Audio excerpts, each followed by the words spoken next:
Terima kasih Bapak Ibu sudah hadir ya di room Google Meet ini yang berjumlah sudah 21 orang.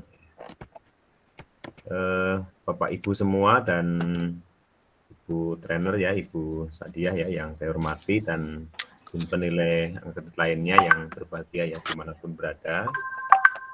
Pada siang hari ini adalah hari yang kedua ya pelatihan DUPAK daftar usul penilaian angka kredit Bapak Ibu ya, khususnya bagi Bapak Ibu yang berstatus PNS. Setelah kemarin di hari yang pertama kita sudah mendapatkan ya penjelasan dari Pak Korwas tentang administrasi yang harus kita siapkan ya, dan juga ada tanya jawab, kemudian ada diskusi ya bersama dengan para tim penilai Kabupaten Bogor. Nah, Bapak Ibu, untuk siang hari ini adalah hari yang kedua ya, kita akan fokus kepada PKG ya, penilaian kinerja guru, termasuk pengisian DUPAK-nya ya di aplikasi Excel. Untuk filenya sudah dikirimkan ya di WA, itu silahkan diunduh ya, itu dari Bu Sadiah ya. Bapak Ibu silahkan dibaca, kemudian dikerjakan yang bisa dikerjakan ya. Kemudian kemarin diberikan tugas untuk menge-print out ya, atau membuka di laptopnya tentang PKG-nya ya, untuk bisa dianalisis dan didiskusikan bersama ya dengan trainer ya hari ini. Nah, Bapak Ibu, marilah kegiatan ini kita awali ya dengan sama-sama kita bacakan basmalah. Bismillahirrahmanirrahim. Bismillahirrahmanirrahim. Ya, Bapak Ibu, terima kasih atas kehadirannya. Mari kita simak ya, kita bersama-sama ya, sharing ya bersama dengan tim penilai angka kredit ya. Hari ini adalah Ibu Sadiah ya, sebagai tim penilai angka kredit di Distrik Kabupaten Bogor ya. Untuk itu, untuk efektifnya waktu ya, kami persilahkan yang terhormat Ibu Sadiah ya, untuk menyampaikan paparan materinya ya, baik yang itu ada Word maupun Excel ataupun PPT ya, yang sudah disiapkan oleh Ibu Sadiah. Silakan Bu Sadiah membimbing teman-teman. Ya, terima kasih Pak Dr. Sudarno. Assalamualaikum warahmatullahi wabarakatuh. Waalaikumsalam. Waalaikumsalam warahmatullahi wabarakatuh. Ya, Alhamdulillah hari ini kita bisa belajar bersama. Mohon maaf, saya di sini bukan trainer barangkali ya, kita hanya belajar bersama bagaimana caranya menyusun PKG yang setidaknya mungkin kalau ketika proses kenaikan pangkat PKG tersebut sudah bisa langsung diterima. Kalau dibilang trainer terlalu tinggi Pak Dokter ya, kalau saya kita belajar bersama saja. Mohon maaf bagi Bapak Ibu yang sudah lancar, sudah memahami PKG, mungkin bisa bantu. Bagi yang mungkin masih agak baru dengan PKG 360, mari kita belajar bersama. Saya izin share dulu PPT. Ya Bu, silahkan. Ya.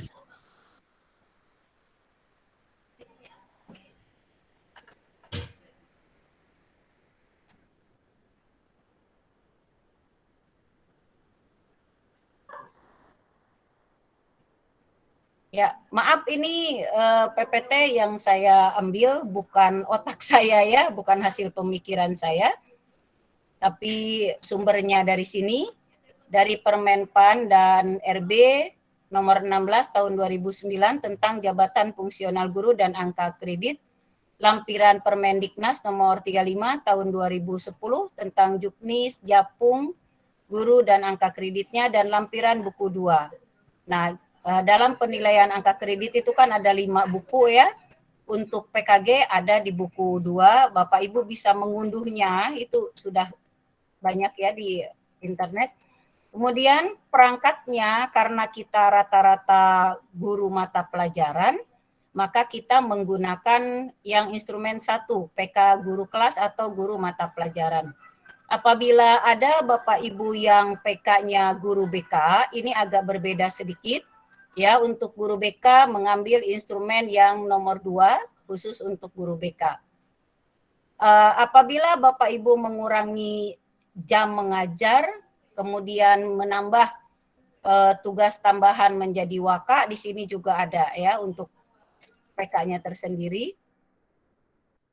Yang biasa Bapak Ibu gunakan, mungkin yang sudah print out PKG bisa dilihat. Lampiran 1A ini lembar pernyataan kompetensi, indikator, dan cara menilai. Di situ ada deskripsinya, kemudian 1B format laporan dan evaluasi perkompetensi, 1C-nya format rekap hasil PK guru, dan yang terakhir adalah format penghitungan angka kredit. Kemudian ini yang disebut dengan format 1, ya, format 1A. Nah, ini yang lebih jelasnya. Pada kompetensi pedagogik itu ada 7, ya. Cara menilainya yang menggunakan pengamatan dan pemantauan hanya 2, sisanya yang lain itu pengamatan. Lalu kepribadian itu ada 3, tiga-tiganya pengamatan dan pemantauan. Sosial ada 2, pengamatan, pemantauan, dan hanya pemantauan saja, dan profesional ada 2. Untuk guru BK agak sedikit berbeda. Ini guru BK ada 17 ya. Guru BK itu tidak pengamatan tapi pemantauan. Ini bedanya pengamatan dengan pemantauan adalah yang pengamatan biasanya mungkin Bapak Ibu tahunya kita mengamati di dalam kelas ya. Kalau pemantauan ini bisa di dalam maupun di luar kelas. Ini lampiran 1A. Bapak Ibu sudah pegang masing-masing, kita langsung ke praktek ya. Sudah pegang masing-masing PKG-nya? Karena di sini agak lama, 1A. Sudah Bapak Ibu? Kita mulai dari kompetensi 1. Ini lampiran 1A ya. Karena biasanya ketika mengusulkan kenaikan pangkat, banyak yang terkendala di PK. PK-nya itu biasanya deskripsinya yang kami terima setiap tahun itu dengan kalimat yang sama. Copy paste lah bahasa ininya ya. Nah itu yang agak sering terjadi sehingga guru yang bersangkutan tidak bisa dinilai PBM-nya atau proses pembelajarannya karena PK-nya belum sesuai. Nah, PK guru itu pada deskripsi setiap tahun pasti akan agak berbeda. Karena kan ngajar juga berbeda ya. Jangankan setiap tahun, kita setiap kali beda KIKD saja sudah pasti pemantauannya berbeda. Nah, untuk sedikit mungkin memudahkan Bapak Ibu ketika membuat PK di deskripsinya, yang pertama ya, untuk kompetensi 1 itu ada 6 indikator. Bapak Ibu bisa lihat indikatornya di yang ada skornya. Sebelum pengamatan bisa diisi deskripsinya, yang pertama adalah penilai bisa meminta kepada guru yang dinilai dengan menyebutkan 4 nama peserta didik. Secara random ya tentunya.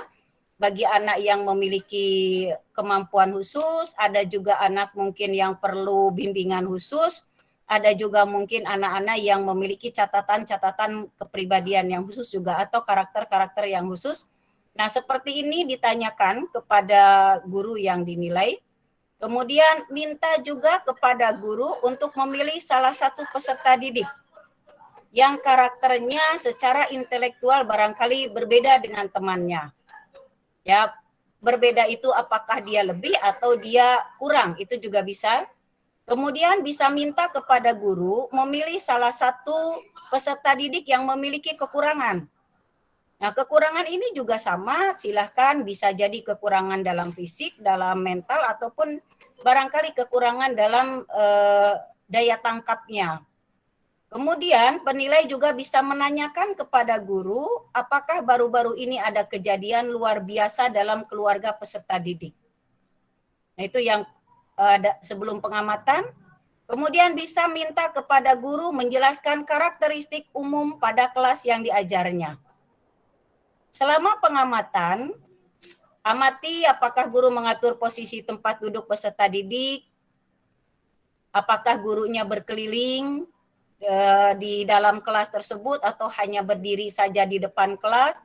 Bisa juga diamati apakah guru itu melakukan pengecekan secara rutin terhadap peserta didik atau gurunya rutin bertanya kepada peserta didik. Bisa juga diamati peserta didik yang melakukan kegiatan lain di luar kegiatan belajar. Mungkin ada anak yang, maaf ya, barangkali ada anak yang bercanda atau malah ngobrol atau malah melakukan hal-hal yang kurang bermanfaat, itu diamati selama pengamatan. Setelah pengamatan, berarti setelah keluar dari dalam kelas, ya, bisa ditanyakan kepada guru apakah ada alasan tertentu pada penempatan peserta didik. Misalnya posisi duduk oleh guru itu dirubah. Nah, ditanyakan alasan guru ketika merubah posisi duduk tersebut. Kemudian minta juga kepada guru menjelaskan tentang hasil pembelajaran peserta didik. Apakah menurut gurunya itu sudah sukses atau belum? Nah, itu yang setelah pengamatan. Kemudian pemantauan, periksa pada awal dan pertengahan semester apakah guru membuat catatan tentang kemajuan dan perkembangan peserta didik. Nah, itu yang bisa ditanyakan, boleh dikembangkan seperti itu. Jadi Bapak Ibu ketika mengisi kompetensi 1 tidak lagi menjadi bingung ya. Kemudian kompetensi 2 masih di lampiran 1A, ini masih di deskripsi. Kompetensi 2 ini memiliki 6 indikator, bisa Bapak Ibu barangkali lihat yang pegang PKG-nya. Sebelum pengamatan, mintalah RPP pada guru dan periksa RPP tersebut. Pilih salah satu topik pembelajaran tertentu, ditanyakan strategi apa yang akan digunakan oleh guru tersebut nanti di dalam kelas. Tanyakan juga kepada guru tersebut seberapa jauh kegiatan atau aktivitas pembelajaran yang akan dilaksanakan. Ditanyakan juga kepada guru yang melatar belakangi penyusunan RPP tersebut. Ya, ketika guru itu membuat RPP misalnya menggunakan metode tertentu, maka kita tanyakan ya apa yang melatar belakanginya. Selama pengamatan, selama berada di dalam kelas, penilai bisa mengamati apakah guru melaksanakan aktivitas pembelajaran secara bervariasi. Ya, jangan-jangan gurunya hanya ceramah, sibuk sendiri misalnya seperti itu, sementara peserta didiknya hanya pasif. Nah, itu juga diamati. Amati apakah guru memberi kesempatan kepada peserta didik untuk menguasai materi pembelajaran. Diamati pula gurunya bagaimana memanfaatkan teknik untuk memberikan motivasi kemajuan kepada peserta didik. Diamati juga bagaimana guru menghubungkan hal-hal yang baru dengan materi pembelajaran. Diamati pula bagaimana kegiatan yang dilaksanakan dapat membantu peserta didik mencapai tujuan pembelajaran. Bisa juga diamati bagaimana peserta didik merespon terhadap materi tersebut.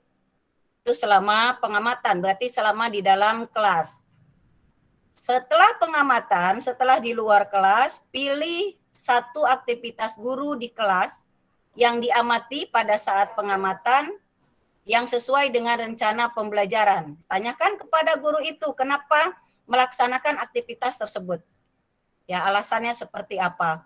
Kemudian pilih salah satu yang diamati itu dilaksanakan yang berbeda dengan pembelajaran. Misalnya di RPP-nya menggunakan diskusi, tiba-tiba diskusinya tidak ada, misalnya seperti itu. Jadi hal yang sama dengan rencana pembelajaran dan hal yang beda pada rencana pembelajaran itu ditanyakan setelah pengamatan.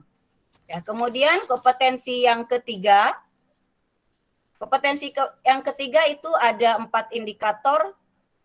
Sebelum pengamatan, penilai bisa memeriksa RPP. Cermati apakah RPP itu sesuai dengan silabus. Ya, jangan-jangan silabusnya ke kanan, RPP-nya ke kiri. Absen gimana sih Bu Evi?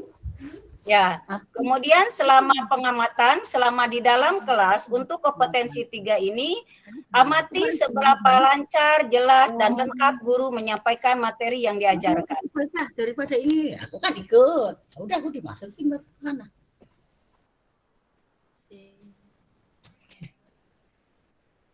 Ya, saya lanjutkan ya. Kemudian diamati apakah guru itu materinya sudah sesuai dengan usia, latar belakang peserta didik. Ya, jangan sampai tidak sesuai juga. Kemudian bagaimana guru menghubungkan materi yang diajarkan dengan lingkungan kehidupan sehari-hari peserta didik. Amati apakah materi yang diajarkan guru adalah materi yang mutakhir. Jadi pada kompetensi. Terus aku udah suruh ini bikin sertifikat bayar 40. Siapa yang ngadain? Padahal Ini mau dong. itu sana. Nanti mau bayar guru anak. Ya, ada yang bocor ya, sebentar kita cari. Nah, kita cari dulu. Terus.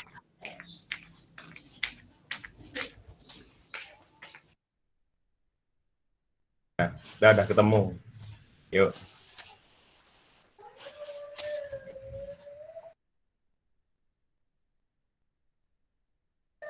Yang punya Ibu Sadiah termute, maaf.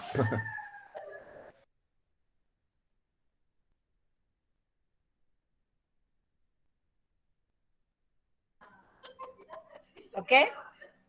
Sudah bisa ya Pak ya? Ya sudah, Oke. yuk. Ya, kadang-kadang kan guru itu suka agak bingung ngisi deskripsinya apa sih gitu. Justru banyak kelemahan tuh di situ yang PKG.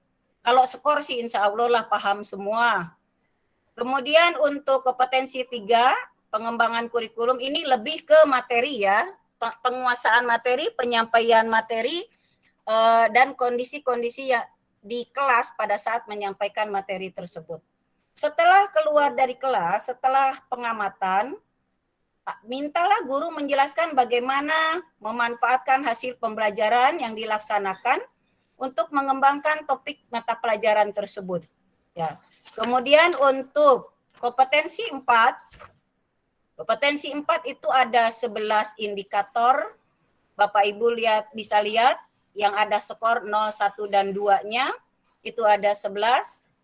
Nah, sebelum pengamatan, pada kompetensi 4 ini, tanyakan tentang topik dan kegiatan pembelajaran yang akan dilakukan. Kemudian, bila ada peserta didik yang mengalami kesulitan, ditanyakan kepada guru tersebut strategi apa yang akan dilakukan dan yang sudah dilakukan. Bagaimana cara mengatasinya.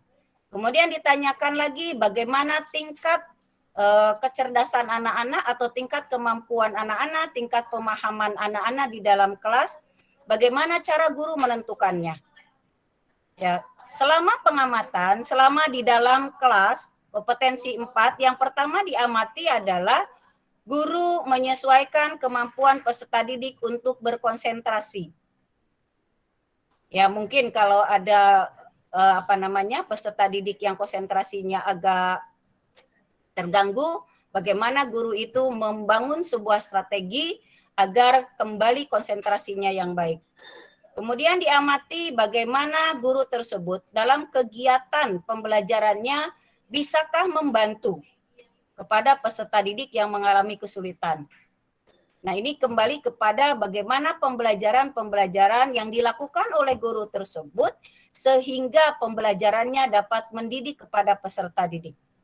Setelah pengamatan, setelah keluar dari kelas, mintalah guru untuk menjelaskan seberapa jauh tingkat keberhasilan dalam pembelajaran yang dilaksanakan. Ya, jadi pas di bawahnya setelah pengamatan. Kemudian untuk kompetensi 5 ini ada 7 indikator. Sebelum pengamatan, diperiksa daftar hadirnya, apakah guru tersebut mengisi daftar hadir atau tidak. Diminta 4 peserta didik secara acak, minta menerangkan kepada guru tersebut ya, dari 4 yang kita sudah pilih acak itu, bagaimana guru tersebut mampu menunjukkan kekuatan dan kelemahan peserta didik. Bagaimana cara mengembangkan kekuatan yang dimiliki peserta didik dan bagaimana cara mengatasi kelemahan peserta didik tersebut. Nah, selama pengamatan, selama berada di dalam kelas, amati seberapa jauh guru memperhatikan peserta didik. Jangan sibuk sendiri gitu gurunya ya. Jadi di sini bagaimana kegiatan atau aktivitas guru tersebut dapat mengembangkan potensi yang dimiliki oleh peserta didik Setelah pengamatan, mintalah guru menjelaskan apakah ada tindak lanjut yang akan dilakukan karena topik tersebut menarik atau sulit. Jadi setelah guru tersebut bisa mengambil kesimpulan bagaimana hasil dari pembelajarannya, ditanyakan tindak lanjutnya seperti apa. Nah, di kompetensi 5 ada pemantauan. Periksa apakah guru memiliki dokumen tentang kemajuan belajar peserta didik. Apakah guru tersebut membuat jurnal atau tidak untuk peserta didiknya. Kompetensi 6, ini ada 6 indikator. Sebelum pengamatan, minta guru bagaimana mendorong interaksi aktif antar peserta didik. Selama pengamatan diperhatikan bagaimana guru ketika berbicara di kelas, berbicara dengan peserta didik secara individu, bagaimana komunikasi atau interaksi peserta didik dengan peserta didik yang lainnya, bagaimana cara guru membentuk kelompok agar siswa bisa bekerja bersama-sama. Juga diamati di sini bagaimana guru tersebut membentuk siswa menjadi mandiri atau bekerja mandiri. Diamati pula berapa banyak anggotanya, apakah itu ideal atau tidak. Diamati pula bagaimana peserta didik yang duduk di belakang dan yang duduk di depan. Nah, ini komunikasinya seperti apa? Apakah 2 arah atau beberapa arah atau hanya 1 arah saja? Setelah pengamatan, meminta guru menjelaskan tentang persepsinya berkaitan dengan efektivitas komunikasi yang terjadi selama proses pembelajaran. Ya, untuk kompetensi 7 ada 5 indikator. Sebelum pengamatan, meminta guru untuk menyediakan RPP dan alat penilaian. Nah, biasanya agak kelemahan itu di analisis ya. Analisis kalau daftar nilai insya Allah lah semua guru punya soal, barangkali punya ditanyakan apakah ketika membuat soal itu diawali dengan kisi-kisi terlebih dahulu atau soal dulu malah kisi-kisi belakangan kan. Ini juga ditanyakan kepada guru tersebut sampai kepada analisis butir soal, daya pembeda, daya ininya ya, semuanya seperti apa, tingkat kesulitan, kemudahan dan sedangnya sampai kepada yang terakhir adalah bank soal. Apakah guru tersebut memiliki sampai kepada bank soal atau tidak. Nah, selama pengamatan, kalau untuk penilaian dan evaluasi ini tidak ada, biasanya ketika selama pengamatan itu yang diamati adalah proses atau kegiatan pembelajarannya. Setelah pengamatan, minta kepada guru menjelaskan bagaimana cara memperoleh masukan timbal balik. Ya, ditanya juga bagaimana hasil analisis penilaiannya. Nah, ditanyakan juga bagaimana guru mengomunikasikannya dengan peserta didik. Apakah hasil ulangannya dikembalikan atau tidak kepada peserta didik? Ditanyakan juga kepada guru mendeskripsikan dan memanfaatkan hasil analisis tersebut. Ya, kemudian untuk kompetensi 8 ada 5 indikator. Proses penilaiannya sebelum pengamatan bagaimana pandangan guru tentang keberagaman bangsa Indonesia. Selama pengamatan tidak ada, setelah pengamatan juga tidak ada. Untuk kompetensi 8 ini adanya pemantauan. Ini berupa wawancara, jadi penilai yang akan memberikan nilai kepada guru tersebut sudah membuat list daftar pertanyaan apa saja yang akan diwawancarakan kepada guru tersebut terkait dengan keberagaman bangsa kita ya. Dari suku, agama, sampai kepada hal-hal yang lainnya. Kemudian kompetensi 9. Kompetensi 9 ini ada 5 indikator. Sebelum pengamatannya tidak ada. Yang ada adalah selama pengamatan. Diamati bagaimana guru berbicara dan bersikap terhadap peserta didik. Diamati juga bagaimana guru memperhatikan peserta didik ketika berbicara. Diamati juga bagaimana guru tersebut bisa memastikan peserta didik melakukan tugas dan berpartisipasi dalam kelas. Setelah pengamatan tidak ada untuk kompetensi 9, yang ada adalah pemantauan. Pemantauan di sini sama dengan yang tadi, yaitu melalui wawancara. wawancara dengan kepala sekolah, wakil kepala sekolah, koordinator PKB, karena ini kan menunjukkan PKB. Nah, bagaimana kehadiran guru tersebut? Mengawali, mengakhiri, masuk kelas, keluar kelas itu diamati. Juga bagaimana guru tersebut memenuhi tugas non pembelajarannya. Misalnya hasil tesnya seperti tadi ya, dikembalikan tepat waktu atau tidak, apakah guru rajin melakukan supervisi, atau apakah guru itu juga melakukan kegiatan ekstrakurikuler, atau juga guru mungkin memberikan jam tambahan, seperti itu ditanyakan. Apakah gurunya aktif menjadi anggota MGMP atau pengurus MGMP, itu termasuk kepada kompetensi 9. Kompetensi 10, ada 8 indikator, yang 10 ini adanya selama pengamatan. Amati guru memiliki materi tambahan sesuai dengan tujuan pembelajaran atau tidak.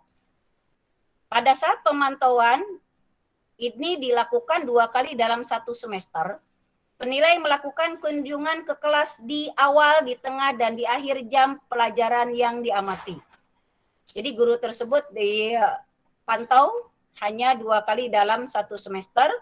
Ditanyakan bagaimana mengawali dan mengakhiri. Apakah dalam pertengahan mengajar guru tersebut mungkin meninggalkan tugasnya atau tidak, ya, memberikan alasan atau tidak, seperti itu. Kemudian untuk kompetensi 11 itu ada 3 indikator. Sebelum pengamatan tidak dilakukan. Pada saat pengamatan mengamati bagaimana guru dalam berinteraksi dengan peserta didik baik secara individu maupun kelompok. Diamati pula bagaimana guru melakukan interaksi, bertanya, berdiskusi dengan peserta didik, bagaimana guru menghargai proses dan hasil kerja peserta didik. Nah, pada saat pemantauan ditanyakan kepada kepala sekolah, wakil kepala sekolah atau koordinator PKB tentang hubungan dan kepedulian guru terhadap teman sejawat. Ditanya juga kontribusi guru dalam berbagai diskusi formal maupun informal di lingkungan pekerjaannya. Apakah guru barangkali punya komunitas tersendiri dengan sesama guru mata pelajarannya di dalam ruang guru? Apakah ketika berkomunikasi atau ngobrol dengan temannya itu tentang pelajaran atau bukan?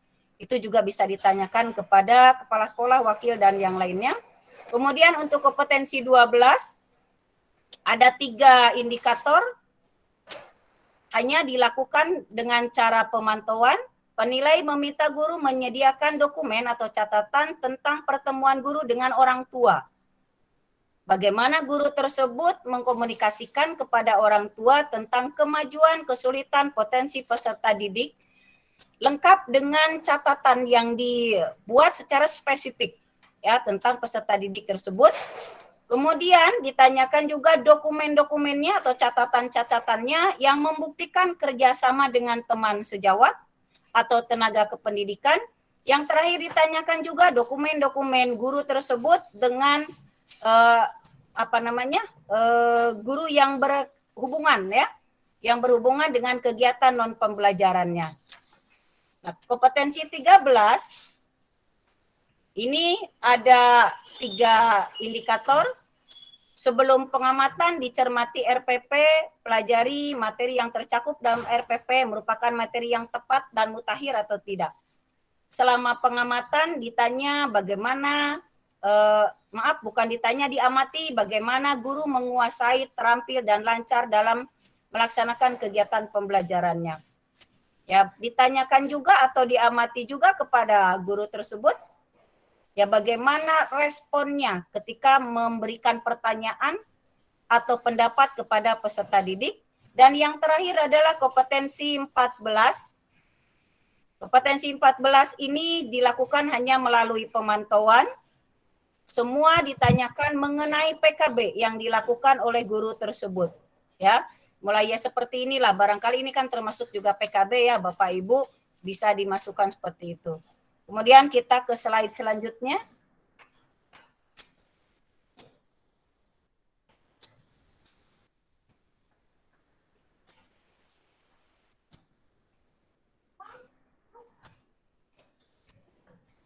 Pak, mohon maaf ini slide-nya. Ya itu nggak pindah ya slide-nya. Iya, makanya bingung saya ini. Sepertinya sinyal, Bu. Coba Iya, Ibu keluar dulu dari itu, dari share screen-nya ya. saya Nanti hentikan masuk. dulu ya. Ya, saya hentikan dulu.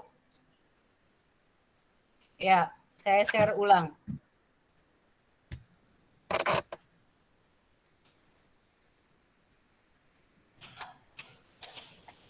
Oke.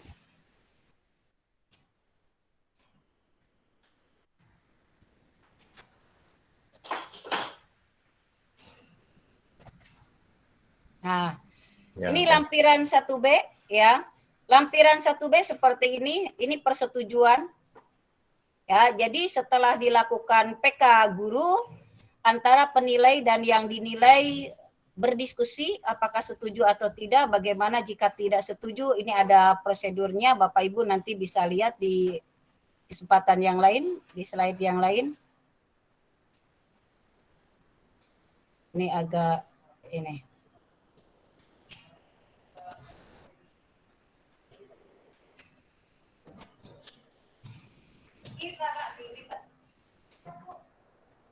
Mohon maaf ininya agak terkendala sedikit. Ini 1B, ini 1C dan 1D. Seperti ini ya. Bapak Ibu barangkali sudah tidak aneh ya 1C dan 1D. Nah, ini catatan fakta. Yang tadi kita lakukan sebelum pengamatan, selama pengamatan, setelah pengamatan dan pemantauan dilakukan catatan seperti ini. Dari awal sampai akhir masuk kelas. Ya, dari awal wawancara sampai akhir dan dari semua yang kita lakukan itu dibuat catatan fakta seperti ini. Dan nanti pada saat sudah benar-benar dilakukan PK 360 derajat, ini sudah dilampirkan. Ya, catatan itu wajib dilampirkan.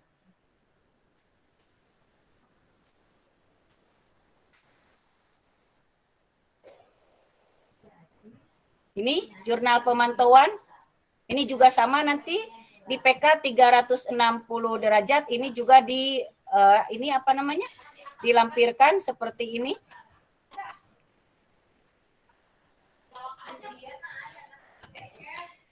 Nah, ini jurnal pemantauan yang kedua. Seperti ini formatnya. Bapak Ibu bisa dilihat ya.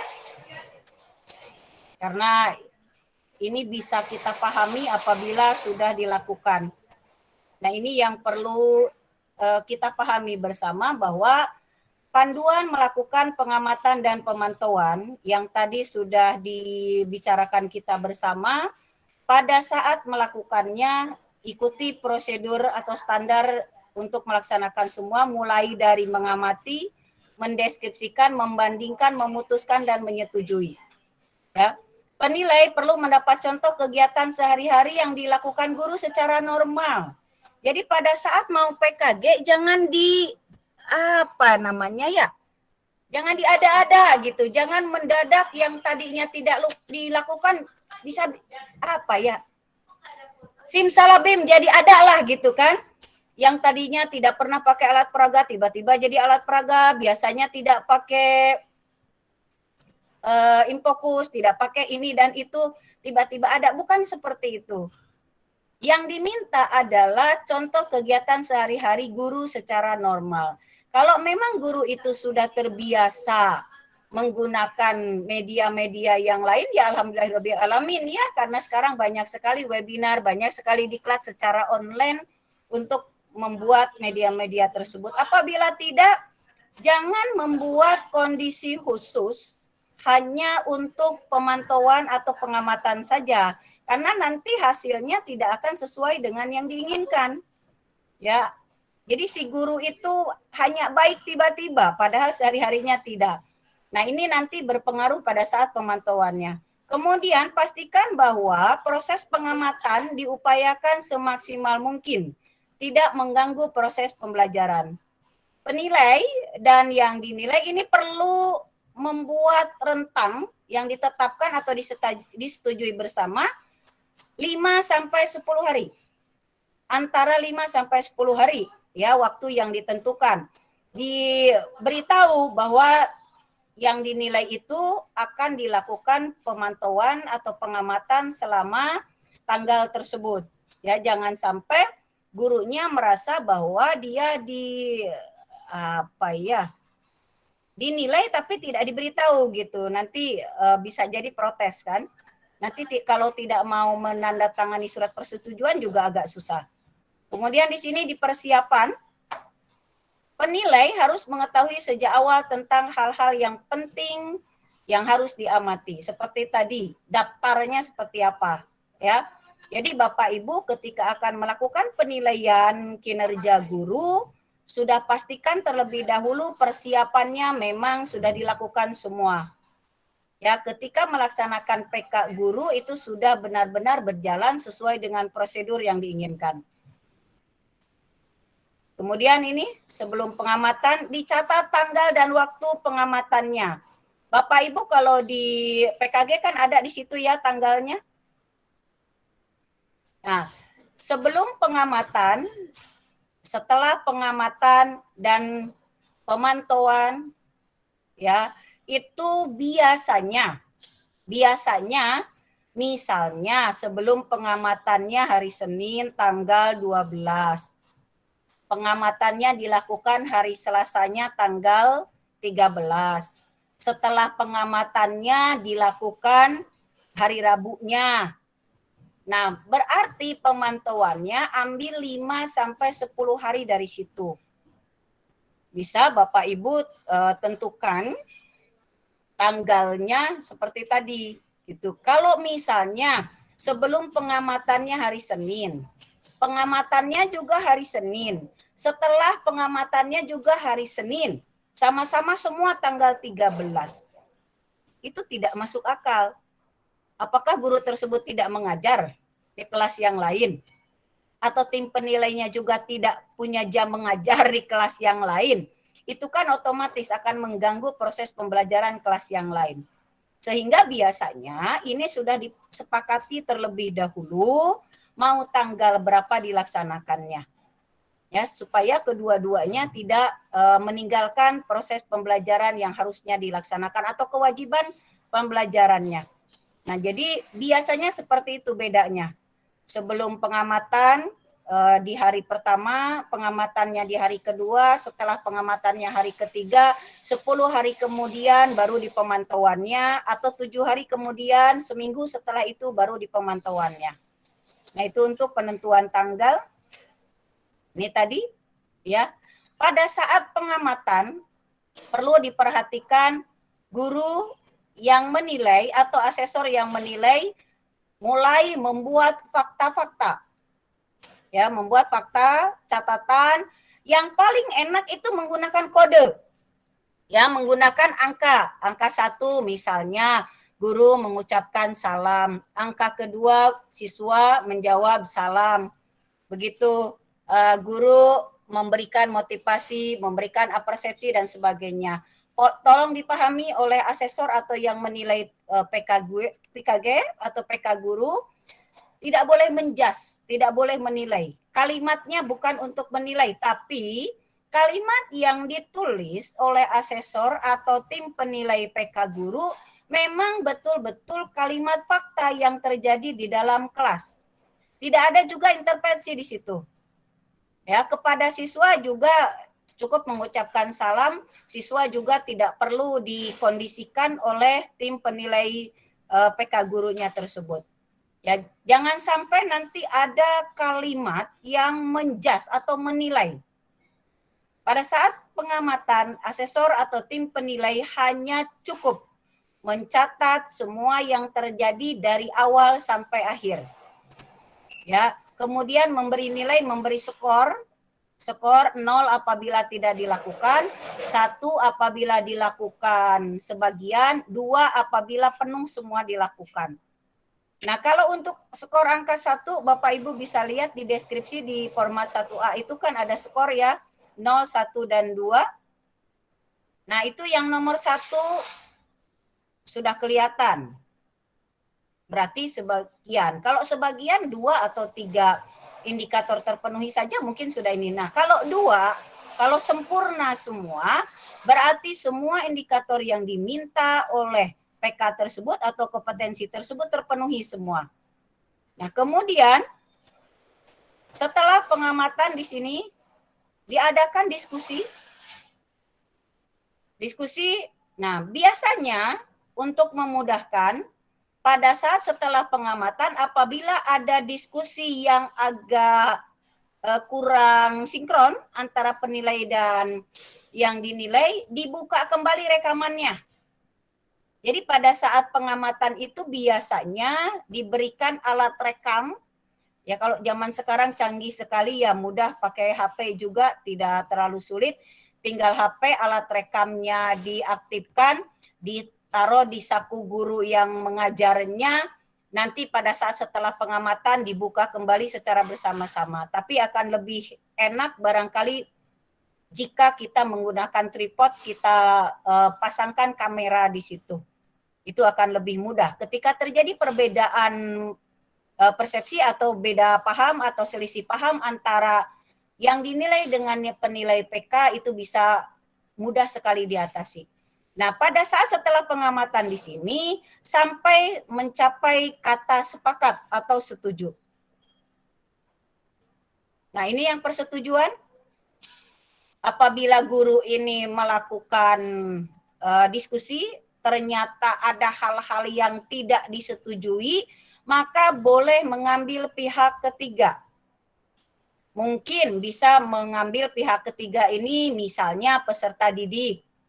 Peserta didik yang ada di dalam kelas selama kita pengamatan bisa dijadikan pihak ketiga. Ya, ditanyakan seperti apa ketidaksetujuannya dari guru yang dinilai tersebut sampai ada titik terang, sampai jelas gitu ya dari pihak ketiga ini. Apabila masih tetap juga tidak ada persetujuan di sini, maka tim penilai dengan yang dinilai boleh mendatangi kepala sekolah, ya, boleh mendatangi kepala sekolah untuk membahas ini atau berdiskusi bersama bagaimana cara penyelesaiannya. Sehingga pada saat PK guru memang sudah harus ditandatangani atau persetujuannya, sudah terjadi kata sepakat. Ya. Ini yang pemantauan. Pemantauan ini kalau kata orang Sunda ya, itu dari ujung rambut sampai ujung kaki barangkali ya. Tidak hanya tutur katanya, tapi juga dipantau bagaimana penampilannya, bagaimana kepribadiannya, bagaimana guru tersebut mampu menunjukkan pribadi yang memang benar-benar mencerminkan seorang guru yang profesional, seorang guru yang bisa menjadi teladan. Ya, di sini dipantau semuanya ya dengan tadi membuat jurnal pantauan, dan itu nantinya akan dilampirkan di PK guru. Ini, nah di 360 derajat yang membedakan adalah ini. Instrumen suplemen PK guru kelas atau guru mata pelajaran. Kalau PK guru yang selama ini digunakan atau dilampirkan pada saat proses kenaikan pangkat, kalau kami di sini hanya beberapa sekolah kalau nggak salah ada yang sudah menggunakan PK 360 derajat, tapi mayoritas atau pada umumnya menggunakan PKG yang lama. Belum 360 derajat. Terima kasih kepada Bapak Ibu atau sekolah yang sudah menggunakan PK 360 derajat ya. Selama ini kami masih menerima PK yang lama. Ya, mudah-mudahan nanti ke depannya Bapak Ibu sudah bisa menggunakan PK yang baru ini yang 360 derajat. Tidak juga bisa dikatakan baru sebetulnya. Provinsi atau mungkin kabupaten lain sudah menggunakan PK yang 360 derajat. Nah, ini yang bedanya kita pelajari bersama di sini. Ini suplemen teman sejawat. Mungkin Bapak Ibu masih hafal berapakah teman yang dimintai oleh kita? Bapak Ibu ada yang sudah hafal di sini? Ya, untuk guru, ya, guru SD guru SMP, guru SMA oleh teman sejawat itu biasanya diminta 10 ya. 10 guru. Nanti orang tuanya 3, peserta didiknya untuk SMP itu 10. Itu secara acak. Nah, ini suplemennya seperti ini, teman sejawat. Nanti di print seperti ini berarti 10 bukan bundle ya, 10 eksemplar untuk 10 guru teman sejawat kita yang akan mengisi nanti menceklis-ceklis seperti ini. Tidak pernah, kadang-kadang atau sering. Guru mentaati peraturan yang berlaku di sekolah, guru belajar sesuai dengan jadwal dan yang lainnya. Sini bisa dilihat ada pada buku 2 ya. Buku 2 PK Guru yang hasil terbaru itu sudah ada. Yang ini. Kemudian ini suplemen untuk teman siswa. Siswa yang diminta oleh kita adalah siswa yang diajar. Kasihan kalau gurunya siswanya tidak diajar, nanti guru guru itu tidak dikenal oleh siswanya. Jangan sampai nanti jawabannya tidak pernah semua, kan kasihan, PK-nya nanti akan turun. Nah, jadi Bapak Ibu tim penilai bisa meminta 10 siswa secara acak pada kelas yang diajar oleh guru tersebut. Siswanya jangan dikondisikan oleh gurunya.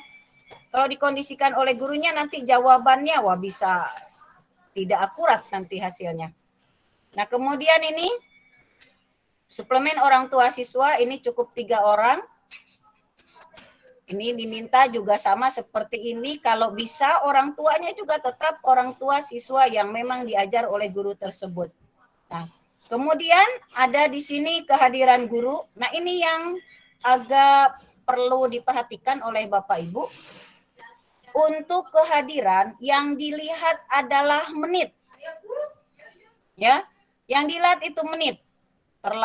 Mulai dari terlambat berapa menit, cepat pulang berapa menit, baru dijumlahkan. Jumlah terlambat dan jumlah pulang. Nah, kemudian konversi per harinya dari yang menit ini dikonversikan jadi berapa hari. Nah, ini yang tanpa keterangannya berapa hari juga sama. Jumlah tidak hadirnya ini dikesinikan. Nah, ketidakhadiran ini seperti ini caranya. Ya, berapa dia tidak hadir pernya 46 kali 100. Dari manakah kita dapat 46? Dari sini. Nah. Maaf. Nah, dari sini.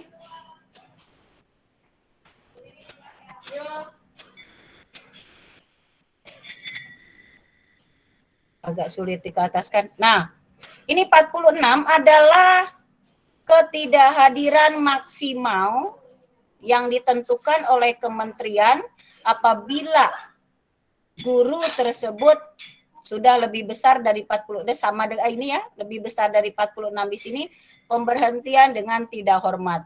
Sehingga pada saat ngitung di sini, maka dibaginya adalah bagi 46 kali 100% ya. Berapakah kehadiran guru tersebut? Ketidakhadirannya dibagi 46 kali 100 sehingga nanti hasilnya akan seperti ini. Ya. Ini dari sini ya Bapak Ibu. Ini dari sanksi tidak masuk kerja atau biasa kita sebut dengan kedisiplinan ya, kedisiplinan pegawai. Kalau kita 5 hari tidak hadir mendapatkan teguran lisan, teguran tertulis. 11 sampai 15 itu pernyataan tidak puas secara tertulis, penundaan gaji berkala 1 tahun.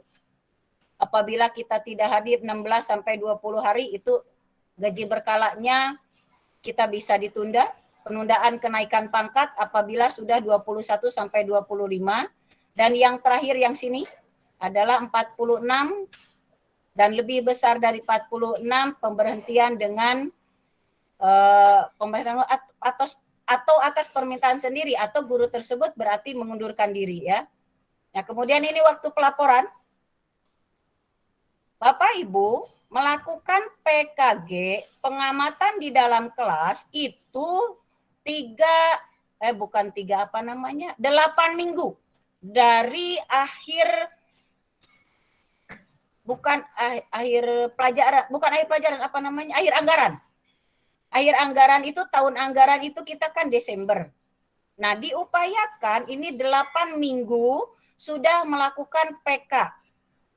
Ya, di rentang 8 minggu itu sebelum akhir anggaran sudah melakukan PK. Nah, di awal Desember ini kalau bisa sudah jadi laporan PK-nya. Nah, di sini. Jadi ketika ini di tengah Desember ini laporan sudah ada, akhir Desember ini akan dijadikan dasar pada saat mengisi SKP. Ya, SKP kita kan nanti pada saat akhir Desember kan dibuat ya Bapak Ibu, yang ditandatangani biasanya oleh dinas itu Januari. Nah, ini apa saja yang dilaporkan ini? Yang dilaporkannya Bapak Ibu? Laporan dan evaluasi PK guru kelas mapel dengan kolom persetujuan antara penilai dan yang dinilai. Format penghitungan angka kredit, rekapnya berarti format 1A, 1B, 1C, dan 1D. Nah, ini kuesionernya dimasukkan.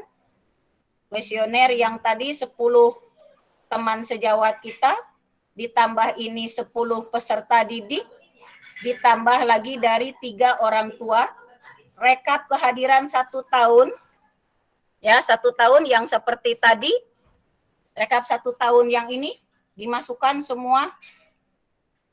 Nah, yang ini dari Januari sampai Desember. Diisi semua, dipersentasekan sampai sini. Sampai pada akhirnya nanti akan mendapatkan jumlah berapa persen guru tersebut hadirnya. Nah, kemudian yang ini tadi format hasil catatan fakta sebelum pengamatan, selama pengamatan, dan setelah pengamatan juga hasil pemantauan. Hasil pemantauan ini biasanya diminta minimal 3 pemantauan. Yaitu nanti dilampirkan pada PK. Jadi nanti PK guru itu akan tebal banget. 1 tahun itu sudah banyak. Mulai dari lampiran 1A, itu ada deskripsi, ada penskoran di situ. Lalu 1B, 1C, 1D.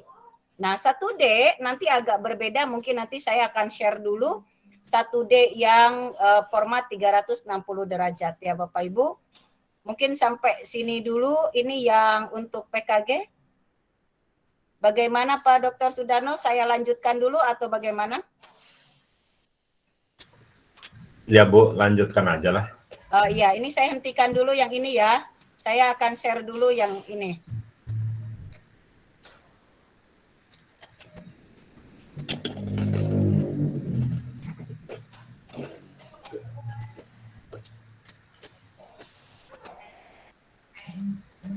Bisa dilihat?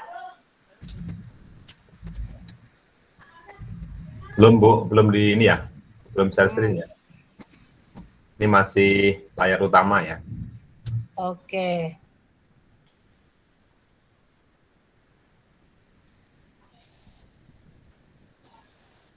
Oke. Di layar Iya. Ibu tampil berapa orang? Banyak kan ya? Tampil 38 Pak. 8 ya. Ya, 38. Pengantar dupak. Nah ini.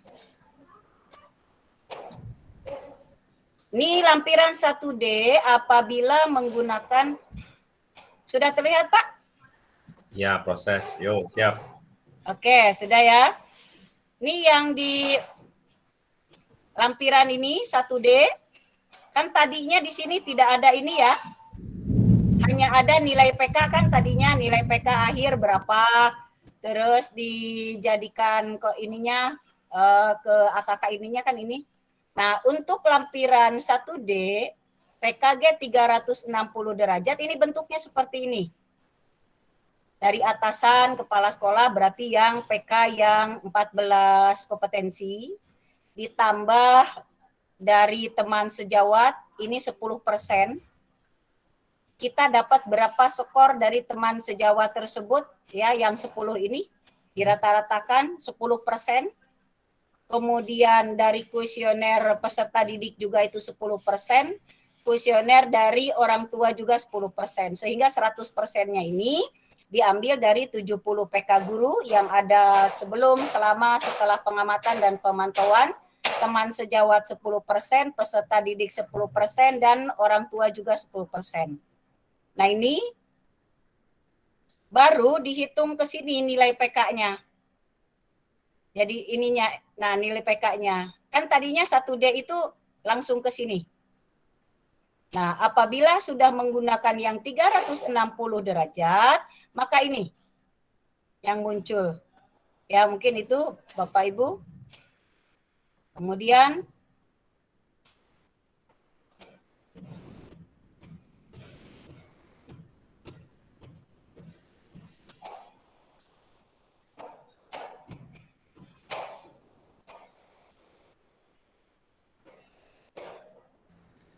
Ya, gimana langsung Bu? ke Dupak. Ya, langsung Oh, ke Dupak ya, Pak. Oh ya, silahkan. Kalau Ya, mau jadi- bertanya, Bapak Ibu silahkan aja ya. Oh iya, Boleh. mangga silakan. Di tengah-tengah ini kita masih punya waktu banyak. Saya sengaja agak cepat ininya biar kita lebih leluasa berdiskusi, kita lebih leluasa mencari solusi apa saja yang selama ini terjadi di lapangan ya, yang Bapak Ibu rasakan. Kalau saya bicara terus juga kan saya tidak tahu masalah yang Bapak Ibu hadapi seperti apa. Ini pengantarnya.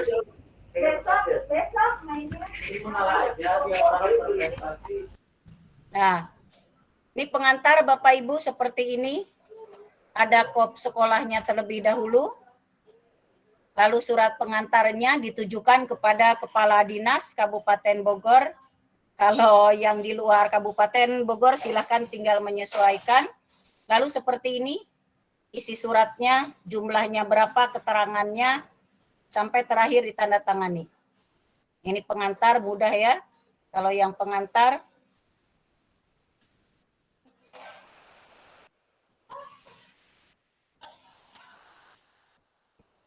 ya itu yang pengantar. Terus sekarang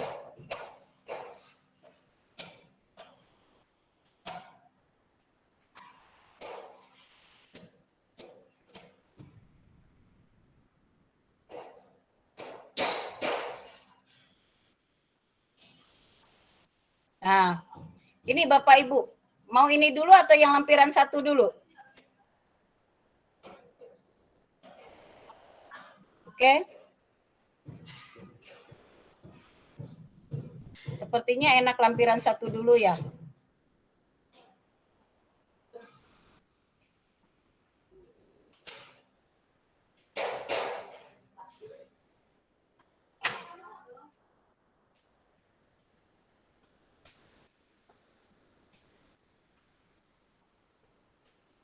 Ya, ini Bapak Ibu lampiran 1 Dupak kita.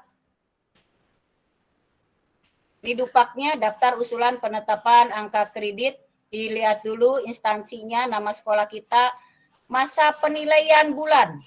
Nah ini Bapak Ibu bisa dicek di pak terakhir. Ya, penilaian masa yang pak terakhir yang paling bawah itu kan biasanya ada kata-kata bisa diajukan bla bla bla bla bla seperti itu. Nah, itu yang paling bawah. Dilihat kita dapat TMT-nya kapan. Nah, ini sampai kepada periode berapa kita isi. Nama, NIP, NUPTK, barangkali ini tidak ada kesulitan ya Bapak Ibu. Nah, ini biasanya suka agak lupa di sini nih. Di golongan. Ya, kalau sampai sini kayaknya nggak ada ininya, nggak ada kesulitan.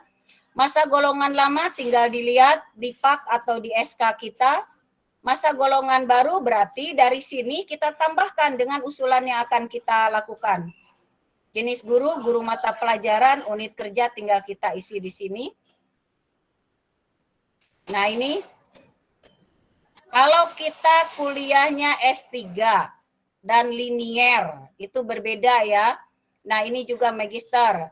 Kita anggap sekarang yang S2 dulu deh. Yang S2 itu kan agak banyak ya yang masuk. S2 ini masuk di sini 50, sehingga kemarin itu ada istilah khusus lah gitu ya, catatan khusus atau kejadian khusus atau kondisi khusus bagi guru yang S2 linier.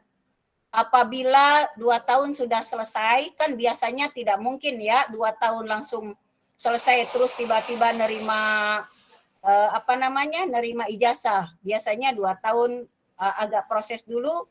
Nah, ketika menerima ijazah misalnya sudah 2 tahun atau 2 tahun setengah, ingin mengajukan, masukkan di sini yang linier ini 50. Ini sudah di unsur utama ini 50. Kalau sarjana guru S1 di 3A itu biasanya ini sudah semua nih dapat 100, kalau S1-nya belum masuk. Kalau memang dia dari diploma, misalnya dia sudah mendapatkan nilai di pak lamanya untuk S1-nya, maka di sini dimasukkan 40. Pelatihan jabatan fungsional biasanya itu dilihat dari diklat kita ya, diklat prajabatan. Nah, ini pembelajaran, Bapak Ibu mengisi pembelajaran ini tergantung kepada golongan. Ya, kepada golongan kita, misalnya kita golongannya rata-rata, bolehlah saya sebutkan satu-satu barangkali. Untuk golongan 3A di baik ya, baik kalau cukup kayaknya kita agak sulit naik pangkat karena minimal kan baik.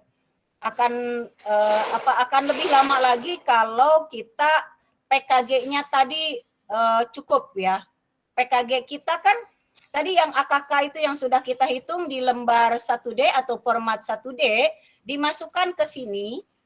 Berapa tahunkah kita mengajar atau mengajukan untuk kenaikan pangkat? Biasanya dihitung dulu 4 tahun. Ini agak berbeda dengan yang produk lama, yang sudah usianya agak lama, misalnya 4A-nya sudah 10 tahun. Tidak bisa di sini dihitung 10 tahun. Hitung dulu 4 tahun di sini atau maksimal 5 tahun yang dimasukkan. Ya, di proses pembelajaran itu hanya maksimal dulu 5 tahun, tapi diisikan biasanya terlebih dahulu 4 tahun. Ini untuk 3A 10,5, untuk 3B 9,5, untuk 3C 20,25, 3D 19,5, 4A 29,75, 4B itu sama dengan 4A. Bapak Ibu kalau ada yang mau ke 4C itu 29 dan terakhir 4D 38,75. Mohon maaf saya minum dulu.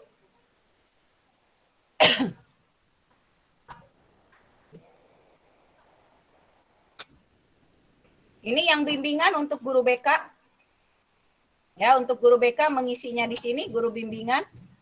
Nah, kita ambil contoh di sini misalnya, guru yang 3A mau maju ke 3B. Proses pembelajarannya berarti 3A itu 10,5 kali 4. Ya, kali 4. Karena kita mengajukannya 4 tahun. Isikan di sini. 10,5 kali 4, simpan di sini. Kalau guru BK simpan di sini. Ya, Bapak Ibu. Kemudian di sini menjadi kepala sekolah dan sebagainya. Biasanya rata-rata di sini menjadi wali kelas ya kalau ini. Berapakah kita mengisi di sini? Itu 5% dari unsur pembelajaran. 5% dari unsur utama. Untuk wali kelas 5%-nya yang 3A itu 0,53 kali 4. Yang 3B itu 0,48 dikali 4. 3C-nya 1,01 dikali 4. 3D-nya 0,98 dikali 4. 4A-nya 1,49 dikali 4. 4B sama dengan 4A, yang mau mengajukan ke 4C 1,45 dan yang 4D 2,13 5%-nya. Jadi di sini 5% yang kita masukkan. Ya, kenapa 5%? Karena kita melakukannya selama 1 tahun penuh. Kalau kurang dari 1 tahun itu hanya 2%. Misalnya menjadi wali kelas tiba-tiba hanya 1 semester. Yang 1 semesternya lagi dilanjutkan oleh orang lain. dalam kondisi tertentu, misalnya tidak mampu lagi melakukan menjadi wali kelas, apabila kurang dari 1 tahun tidak bisa dimasukkan yang 5%, tapi masukannya 2%. Ya, yang kurang dari 1 tahun. Yang 2% ini agak jarang ya, jarang ditemukan menjadi wali kelas itu hanya 2%. Tapi walaupun jarang, barangkali Bapak Ibu agak penasaran ya, kalau kurang dari 1 tahun, maka kita masukkannya untuk 3A 0,21, untuk 3B 9,5, 0,19, untuk 3C 0,41, untuk 3D 0,39, untuk 4A 0,6, untuk 4B juga sama, 4C 0,53, dan terakhir 4D 0,85. Nah, kalau untuk menyusun satuan kurikulum ini biasanya lebih banyak di guru SD, tapi guru SMP juga kadang ada. Kemudian di sini ada beberapa pilihan. Bapak Ibu barangkali sudah tahu ketentuannya ya. Di sini tidak lebih dari 2. Yang sininya ya. Jadi Bapak Ibu tidak bisa memilih lebih. Kalau sudah jadi wali kelas ya dipertimbangkan lagi dengan yang lainnya. Kemudian ini pengembangan profesi. Pengembangan profesi, Bapak Ibu tinggal dilihat, ini agak jarang yang mendapatkan seperti ini. Nah, pengembangan profesi di sini apabila sertifikat itu menjadi sebuah syarat, tidak bisa dimasukkan pengembangan diri. Seperti pertanyaan hari kemarin. Pertanyaan kemarin bagaimana dengan KMD, KML, atau diklat kepala sekolah, atau mungkin diklat nanti pengawas ya, itu tidak masuk ke sini karena itu menjadi syarat. Nah, yang masuk di sini adalah ini 30 sampai 80 jam itu 1.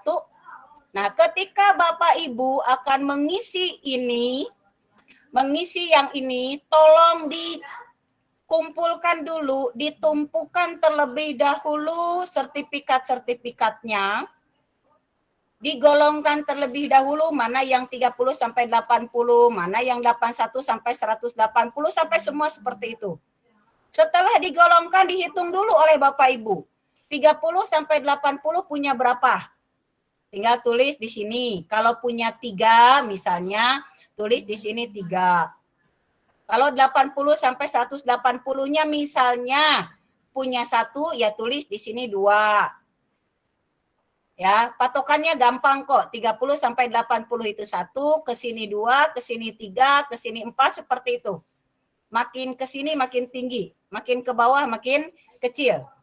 Ya, ini dihitung dulu supaya mudah pada saat ngisi ke sininya. Nah, Bapak Ibu misalnya punya yang 81 sampai 180 itu punya 2, ya tinggal 2 kali 2, tulis di sini 4. Begitu. Ya. Kemudian ke bawahnya ini kolektif, ada IHT, ada workshop. Nah, di sini ada lokakarya. Biasanya sering terjadi IHT yang dilakukan di sekolah hanya ditandatangani oleh kepala sekolah. Pada saat proses kenaikan pangkat itu diajukan, mohon maaf, yang bisa dinilai adalah apabila lembaga atau instansi tertentu yang terkait yang memang berhak mengeluarkan sertifikat seperti itu. Ya, minimal seperti kemarin dijelaskan bahwa yang menandatangani adalah minimal kepala dinas. Ya, apabila melakukan IHT ingin ada nilainya, maka minimal ditandatangankan kepada kepala dinas. Misalnya bagaimana kalau hanya kepala sekolah dan pengawas saja? Mohon maaf, itu juga tidak bisa diproses. Karena memang aturannya minimal kepala dinas. Keikutsertaan dalam seminar, webinar seperti itu, tinggal dihitung berapa punya webinar. Untuk menjadi pembahas, di sini 0,2. Ya, misalnya Bapak Ibu menjadi pembahas pada kegiatan seminar. Berapa kali menjadi pembahas? Cuma kalau pembahas di sini nanti pada saat mengajukan sertifikatnya, Bapak Ibu harus sudah melampirkan hal-hal yang terkait. Ada undangan menjadi narasumbernya, ada nanti materi atau mungkin bisa berupa PowerPoint yang disampaikannya, materi-materi yang disampaikannya seperti itu dilampirkan. Bukan hanya laporan pengembangan dirinya saja. Laporan pengembangan diri ditambah dengan yang dilakukan di di kegiatan ini sebagai pembahas apa yang di-share-kan. Contoh misalnya, saya hari ini men-share PPT dan Word dan Excel seperti ini. Maka itu dilampirkan. Saya minta kepada Dr. Sudarno surat undangannya, surat keterangan menjadi narasumber, dan saya minta sertifikat menjadi narasumber. Kemudian saya buatkan laporan pengembangan dirinya. Nah, di laporan pengembangan diri, lampirannya bukan hanya fotokopi sertifikat dan yang lainnya, tapi juga lampirkan ini semua. Nah, baru bisa dinilai. Kalau menjadi peserta, di sini 0,1, itu juga sama dihitung. Berapakah kita memiliki, tinggal di sini berapa jumlahnya. Misalnya mengikuti webinar media pembelajaran, membuat Canva, membuat KineMaster, membuat apalagi itu, video maker misalnya. Seperti itu, tinggal dihitung saja ada berapa, kalikan 0,1 masukkan ke sini. Kegiatan kolektif lainnya, misalnya Bapak Ibu ikut apa di sini, workshop atau ikut yang lainnya, silahkan dimasukkan. Ya, ke sini tinggal dihitung data-data atau berkas-berkas yang Bapak Ibu miliki, pastikan sudah disusun terlebih dahulu, sudah dipilah-pilah, sudah dihitung berapa jumlahnya, dikalikan dengan angka kreditnya. Ini yang kemudian publikasi ilmiah. Ya, publikasi ilmiah tinggal dilihat saja presentasinya di mana. Ya, ini. Kemudian ini rata-rata banyaknya di sini ya Bapak Ibu. Nih penelitian. Membuat. Nah, biasanya paling banyak di sini nih. Paling banyak membuat karya tulis berupa laporan hasil penelitian pada bidang pendidikan di sekolahnya. Diterbitkan, dipublikasikan dalam majalah ilmiah tingkat kabupaten atau kota. Ini PTK-nya ya. PTK jangan lupa Bapak Ibu nilainya 4, tapi PTK tersebut sudah diseminarkan. Tolong dipahami yang diseminarkan adalah seluruh PTK-nya. Kalau Bapak Ibu mengajukan 3 PTK maka 3 kali seminar. Bukan salah satu ya, bukan pilihan. Zaman dulu ada persepsi apabila tidak diseminarkan PTK dapat 2, sekarang tidak. Ya, itu memang aturannya seperti itu ya. Mohon Bapak Ibu sekarang tidak punya persepsi seperti itu. Semua PTK yang diajukan untuk kenaikan pangkat diseminarkan. Berapapun jumlah PTK yang diajukan. Kemudian di sini makalah. Ini makalah juga kalau kita seminar pasti kita membuat makalah. Nah, makalahnya dibundel atau dijilid secara terpisah. Dibuatkan makalah di sini tinjauan ilmiah boleh atau bentuk apapun, diterbitkan, disimpan di perpustakaan, di lembar pengesahannya jangan lupa bukan hanya disahkan oleh kepala sekolah tapi juga ditandatangani oleh kepala perpustakaan. Maka makalah ini sudah mendapatkan nilai 2 atau angka kredit 2. Ya, tinggal dihitung saja. Karya tulis yang populer, yang lainnya artikel ini juga sama, silahkan Bapak Ibu tinggal dilihat. Kalau pengen gampang jurnal ya Bapak Ibu, sepertinya di WA Group sudah rame itu, membuat jurnal. Jurnal itu minimal di sini ya. Nih, jurnalnya. Kalau untuk, ini saya pastikan dulu di sini, di PTK. 3A naik ke 3B tidak membutuhkan ini. 3A ke 3B tidak membutuhkan ini. Kembali saya katakan tidak membutuhkan publikasi ilmiah, tidak juga membutuhkan karya inovatif. Bagaimana kalau sudah membuat, ya silahkan diajukan, itu tidak salah. Ya, tapi tidak menjadi syarat. 3A ke 3B cukup hanya memiliki pengembangan diri 3 kali diklat dengan jumlah jam 30 jam saja itu sudah cukup. Ya, 3A ke 3B. Makanya kemarin kan dibahas bagaimana kalau sehari sampai 2, boleh, itu bermanfaat untuk ilmu kita. Tapi kalau untuk kenaikan pangkat, ya yang masuk akal saja yang dimasukkan gitu ya. Karena ini ya pertimbangannya, guru itu kan wajibnya mengajar di dalam kelas atau mendidiknya. Begitu, sehingga kementerian memang sudah ada batasan-batasan untuk pengembangan diri. 3A ke 3B cukup kalau memang hanya punya 3 sertifikat diklat dan minimal 30 jam itu sudah bisa diajukan kenaikan pangkat. 3A ke 3B tidak membutuhkan publikasi ilmiah atau karya inovatif. Cukup pengembangan diri saja. Mungkin nanti akan lebih dibahas. Kenapa Pak? Enaknya si Dupak ini terakhir memang. Ya, supaya Bapak Ibu paham. Kemudian untuk 3B ke 3C butuh 3 pengembangan diri dan butuh 4 publikasi ilmiah atau karya inovatif. Bukan dan, tapi atau. Boleh ya? Boleh atau. Misalnya 3B mau ke 3C nggak mau ribet. Saya butuhnya 4. Saya mau buat ini aja laporan hasil penelitian. Nih, yang diseminarkan di sekolah disimpan di perpustakaan. Ini sudah dapat 4. Laporan hasil penelitian pada bidang pendidikan di sekolahnya, diseminarkan di sekolahnya, disimpan di perpustakaan. Buktinya apa? Bukti seminar dan bukti ada stempel dari perpustakaan. Nah ini, ya. Ini untuk 3B ke 3C cukup 1 saja. Saya tidak buat PTK, saya buatnya makalah, cukup cuma 2 makalah. Oh sekarang lagi hot, lagi in. Lagi amet-ametnya orang lagi rame-ramenya membuat best practice.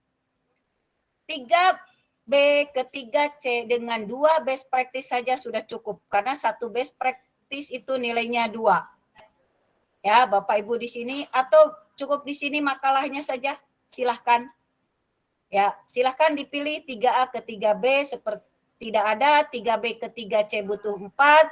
3C ke 3D butuh 6, 1 PTK dan 1 makalah sudah cukup. Ya, atau 1 PTK mau membuat lagi best practice, 1 lagi sudah cukup juga. Atau mau simpel saja 2 PTK sudah cukup. Selanjutnya 3D ke 4A ini yang agak berbeda. 3D ke 4A itu sudah wajib PTK.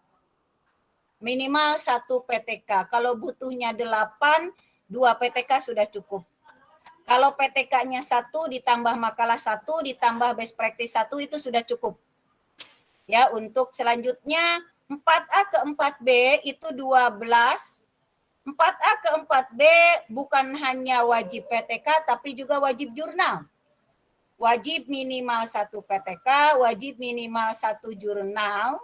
Sehingga apabila guru tersebut membuat 3 PTK dan 1 jurnal, ditambah lagi dengan makalah dan sebagainya, tidak mungkin kurang ini. Ya, di sininya, di publikasi ilmiahnya. Nah, kemudian ke bawahnya lagi. Ini artikel-artikel ilmiah ya yang dijurnalkan seperti tadi ini. Tingkat provinsi kalau nggak salah yang sekarang yang terbaru ada tingkat kabupaten ya.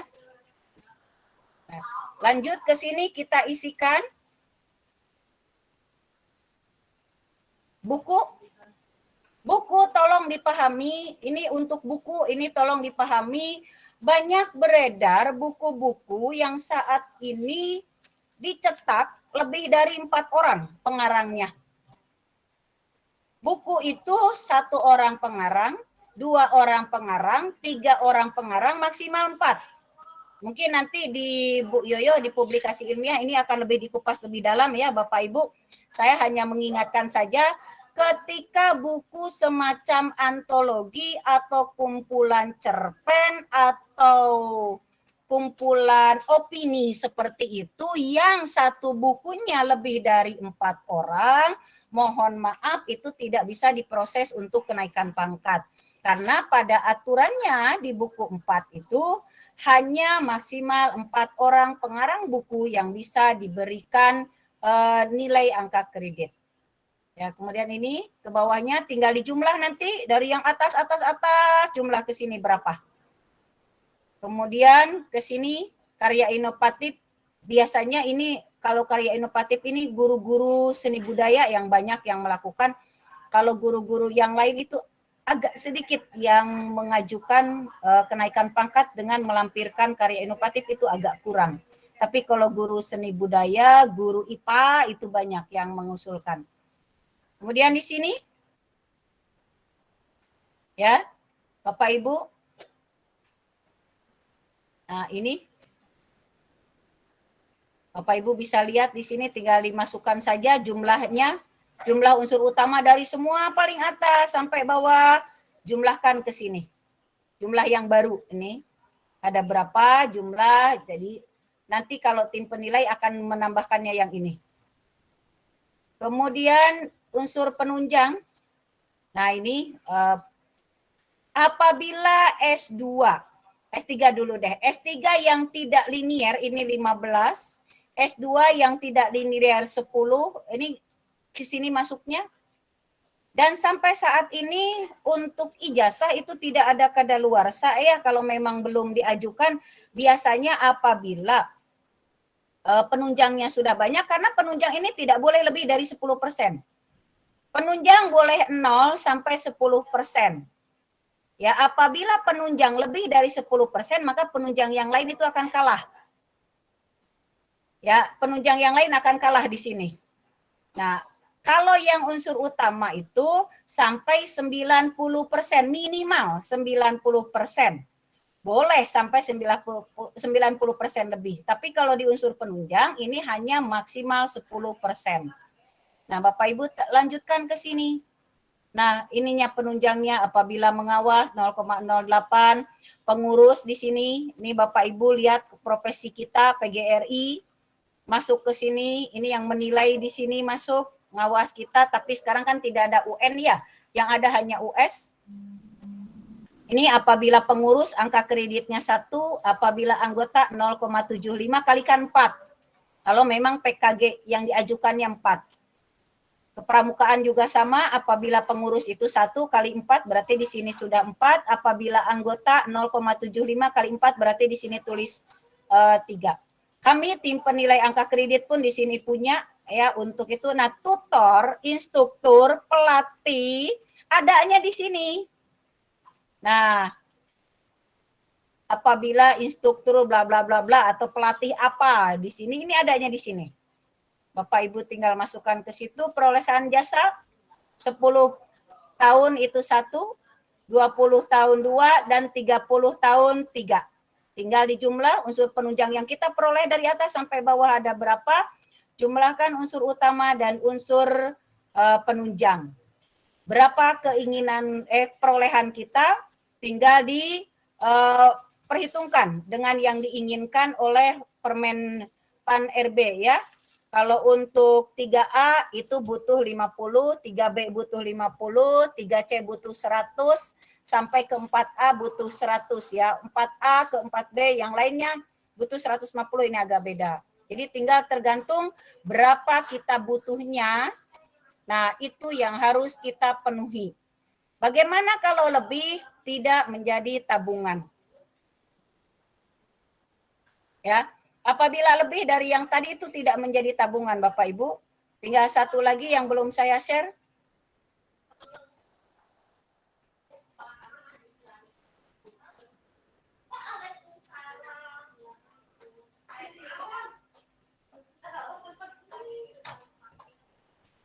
Nah, tinggal ini satu lagi. Nah, Bapak Ibu gampang kalau ngisi yang ini ya. Tidak ada kesulitan, itu karena identitas kita semua. Nah, di sini mulai. Aduh, mohon maaf, belum teredit juga ini. Ada tahun-tahunnya, nggak apa-apa ya Bapak Ibu ya, mohon maaf. Nah, ini diisikan. Seperti tadi. Misalnya 3A tadi ya, 10,5, tuliskan di sini. Kategorinya berarti baik. Kalau amat baik berarti 3A itu 13,25 12. Ini setiap tahun. Berapa tahun kita mengusulkan? Kalau 4A mau ke 4B 29,75, ke bawah 29,75, bla bla bla bla bla bla, ke bawah ke sini. Nah, ini yang menjadi wali kelas juga sama, ke sini bla bla bla isikan seperti yang tadi dibacakan, 5%, apabila kurang dari 1 tahun itu 2%, itu diisikan kategorinya baik atau amat baik. Kalau cukup prosesnya agak lama nanti naik pangkatnya. Ini lampiran 3-nya. Lampiran 3, Bapak Ibu ketika, ini juga masih sama, ada sisa-sisa. Ini dipastikan yang ada di sini adalah yang sudah masuk ke periode yang akan kita ajukan. Misalnya PAK terakhir kita 2014.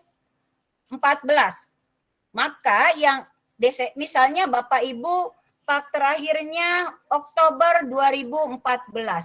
Maka yang masuk ke sini adalah mulai November 2015. Jadi dicek di PAK terakhir.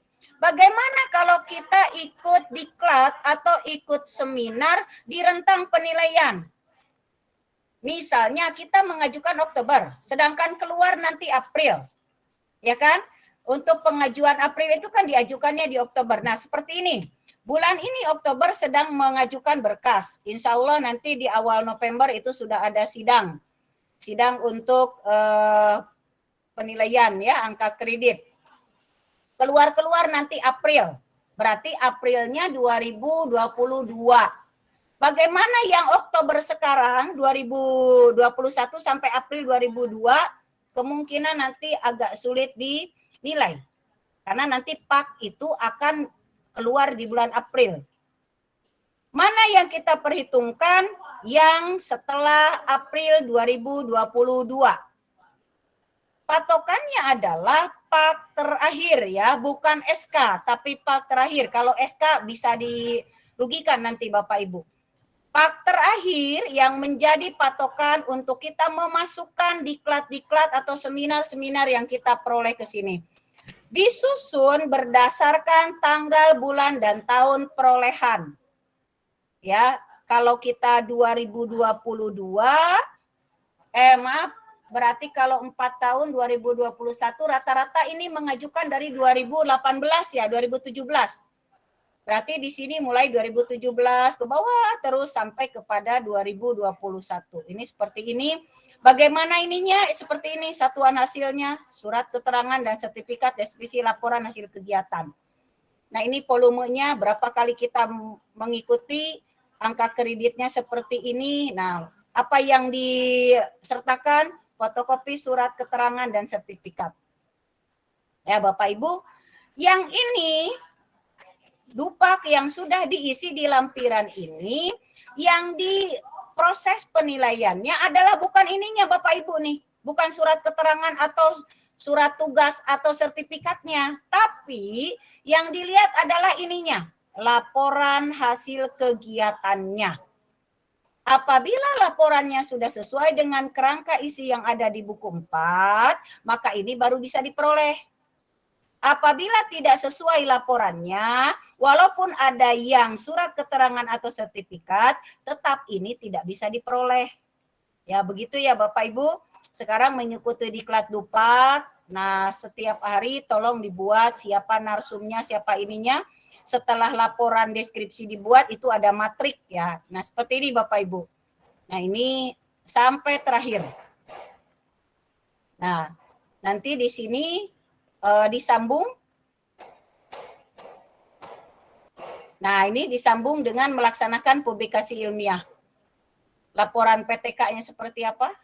Nah, ini juga sama. Kalau Bapak Ibu mengajukan mulai 2017, 2018, 19, 2020. Sesuai dengan ucapan kemarin atau pembahasan kemarin, PTK yang masuk akal adalah 1 semester 1 itu sudah istimewa seorang guru mampu membuat PTK dalam 1 tahun 1 itu bagus. Apabila guru bisa membuat PTK 1 semester 1 itu berarti hebat. Guru tersebut berarti ahli menulis dan rajin menulis. PTK dalam 1 semester hanya 1, apabila PTK dalam 1 semester itu ada 2, itu tidak masuk akal, maka tidak akan diberikan nilai atau tidak akan diberikan angka kredit. Bagaimana kalau kita membuat diktat? Nah, diktat yang kita buat itu selama jenjang proses penilaian, periode penilaian, diktat itu 0,5,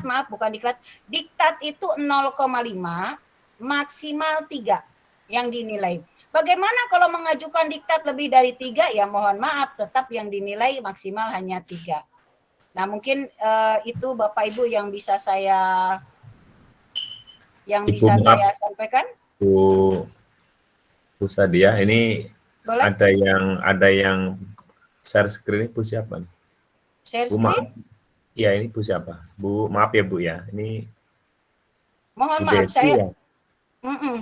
Bu Desi bukan ini yang share ya, mengklik ini ya, share screen-nya ya. Stop dulu Bu. Nah, nyoba-nyoba ya, latihan mungkin.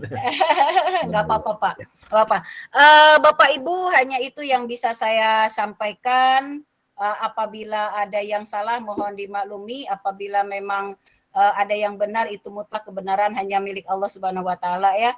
Kalau manusia itu tidak ada yang sempurna. Setelah ini silakan Pak Dr. Sudarno, apabila ada yang perlu didiskusikan, di sini juga ada Bu Yoyo, barangkali nanti Bu Yoyo bisa bantu juga.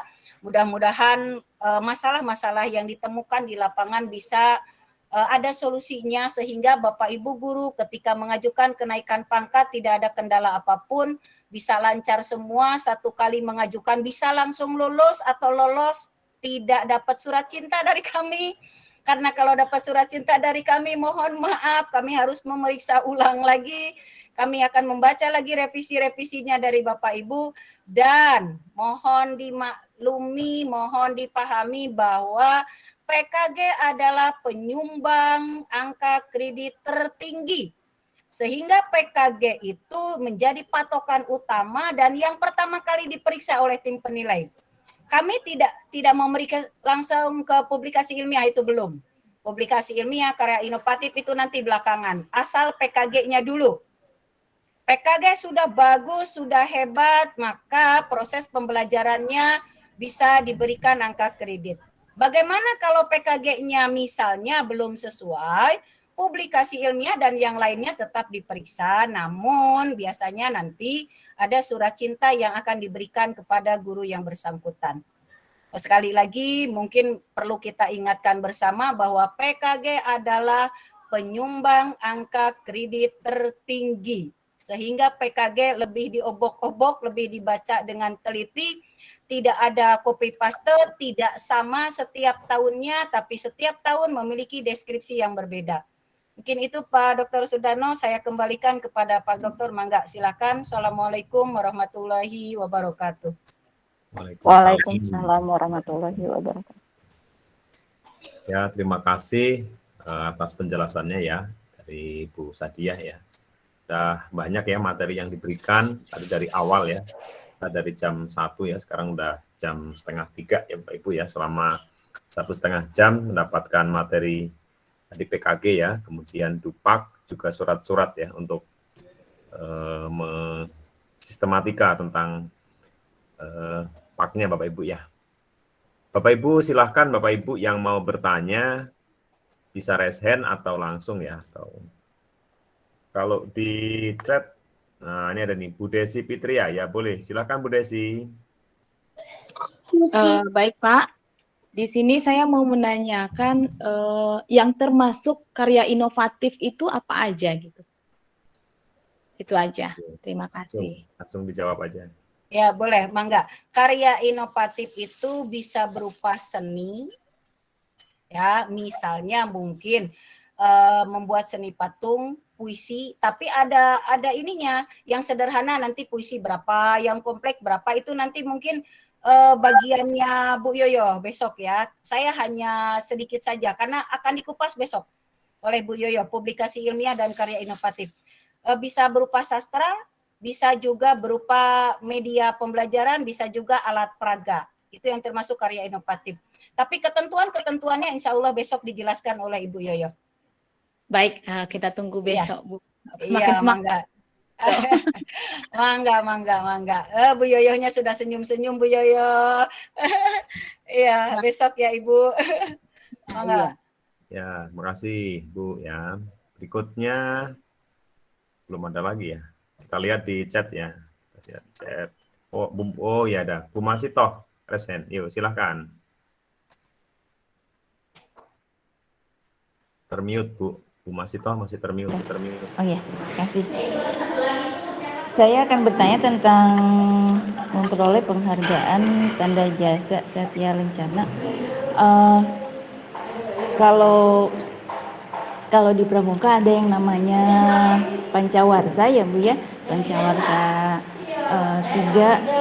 3 itu kita mendapatkannya setelah 5 tahun mengabdi dan berkarya.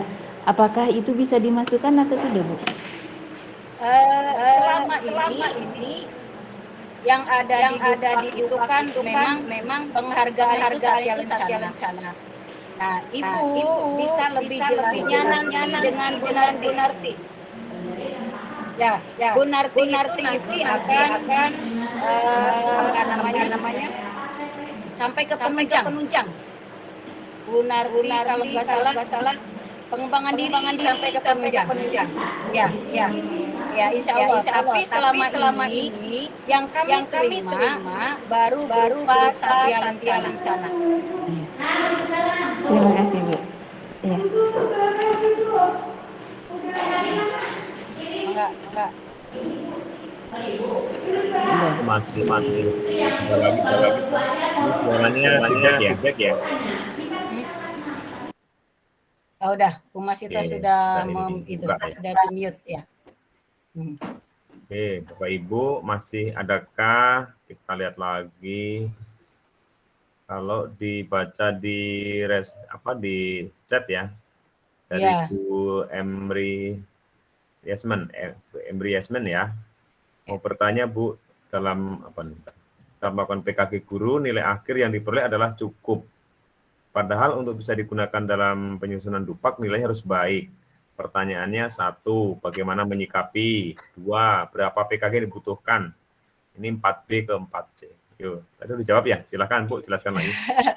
Mangga, tadi sudah saya sampaikan untuk 4B ke 4C itu mirip dengan 4A ke 4B, yaitu 29,75. Cuma beda proses barangkali pengajuannya. Kalau proses 4A ke 4B itu kan masih di kabupaten. 4B ke 4C itu melalui Dinas Pendidikan, nanti minta pengantarnya, lalu ke LPMP provinsi, baru biasanya ke Senayan atau ke kementerian ya, seperti itu. Bagaimana kalau cukup? Ya mungkin penilainya punya punya pertimbangan tersendiri sehingga guru tersebut mendapatkan nilai cukup. Ya tinggal ditinjau ulang selama proses penilaiannya, apakah guru tersebut memang layak diberi cukup atau memang baik. Apabila cukup itu nanti agak lama ya penghitungannya, karena kalau cukup beda lagi nilainya. Misalnya Ibu mau 4B ke 4C, mendapatkan nilai cukup itu kan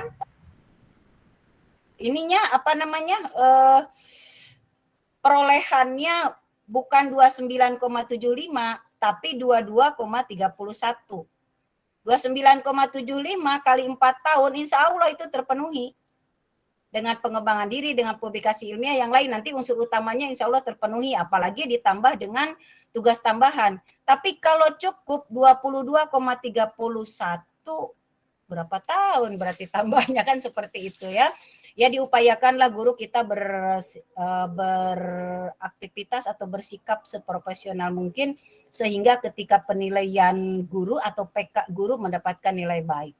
Ya, pada dasarnya golongan 4B ke 4C itu ketentuannya sama dengan 4A ke 4B Mungkin itu Pak Dokter yang bisa saya jawab. Ya, makasih. Ya, berikutnya ini Pak Clement Alessandrico ya. Ya, ini ini meminta perhitungan dupak yang sudah ya diinput langsung ya. Berarti ini udah otomatis kali ini, Bu. Oh, ada yang otomatis, tapi kalau memang sudah ahli IT tinggal di Excel sendiri, tinggal dibuat program sendiri bisa itu. Silakan dibuatkan rumus sendiri. Oke, ya siap ya. Ya. Bu Neti, ini apakah deskripsi PK guru boleh diketik? Boleh kali Bu ya? Boleh.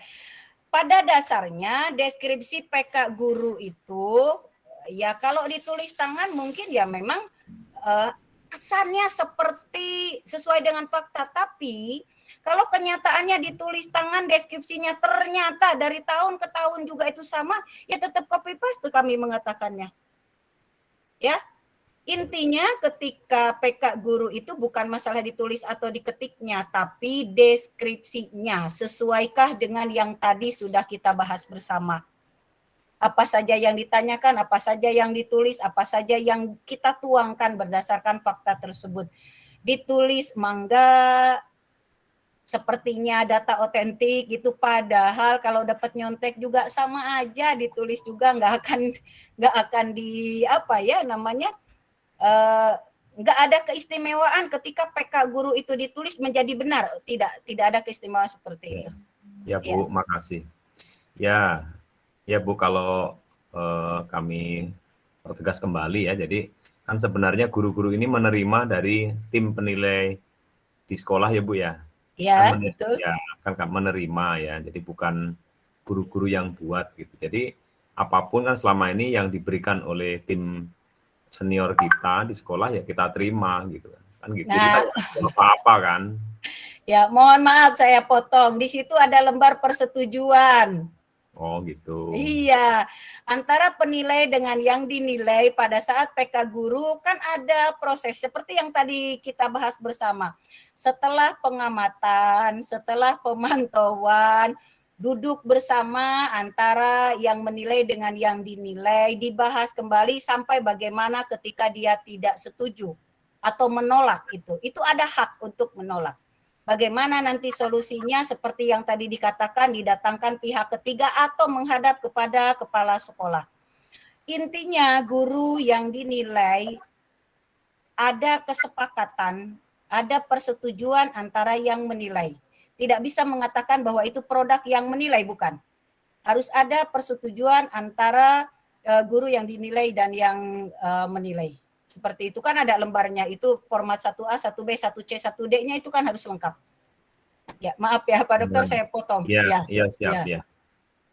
Ya, makasih Bu. Ya, oke. Bapak Ibu ada lagi yang lain? Ini Bu Linda, rencana saya apa nih? Oh. Silakan Bu Linda kalau mau bertanya. Siap. Yo, Bu Linda, termute. Ya, gini, tadi udah nulis di chat, tapi saya ini aja. Saya kan mengajukan ke 4C ya Bu ya, tapi SK saya ada kesalahan.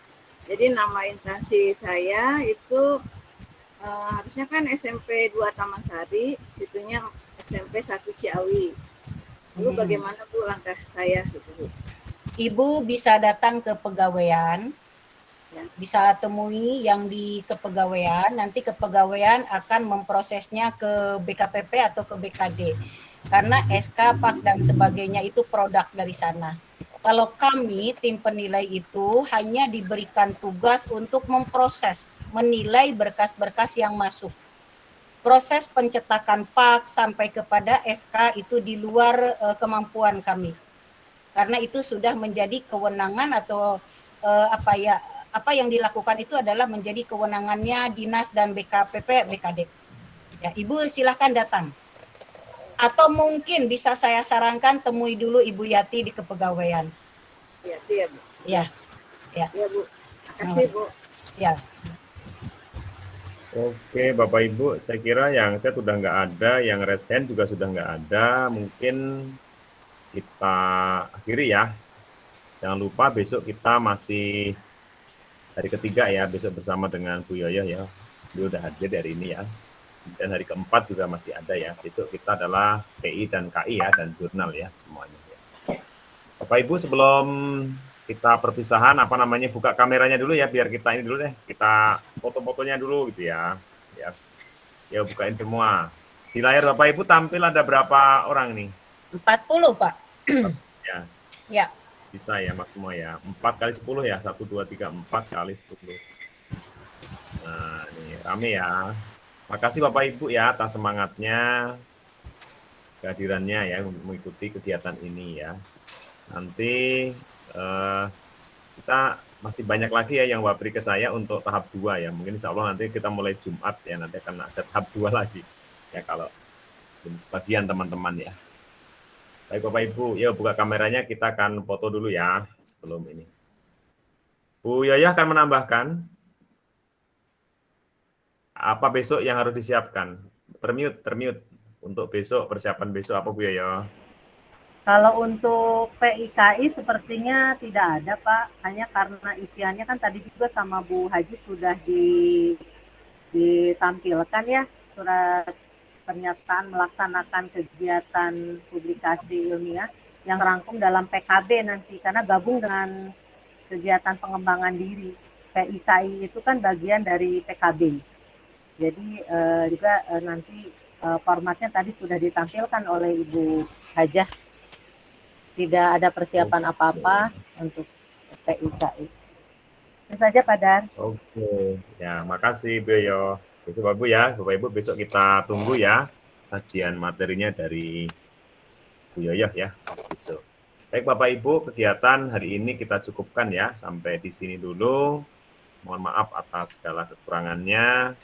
Bapak Ibu tetap semangat ya sambil menyiapkan ya, menyusun dupaknya ya, berkas-berkasnya apa yang disampaikan tadi oleh Bu Sadiah, apa-apa yang kurang, PKG dan semuanya yang kira-kira kurang pas, mulai dipas-paskan dari sekarang Bapak Ibu ya, biar nanti pas mengajukan kenaikan berkas ya, tidak ada masalah lagi. Bapak Ibu terima kasih, Bu narasumber terima kasih, Bapak Ibu semuanya atas kehadirannya. Marilah acara ini kita cukupkan ya, dengan bacakan hamdalah ya. Alhamdulillah, alamin. Terima kasih. Ya, besok kita akan bertemu lagi ya. Sekian dari saya. Assalamualaikum warahmatullahi wabarakatuh. Waalaikumsalam. Terima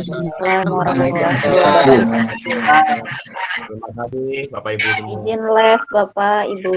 Nah, silakan. Terima kasih.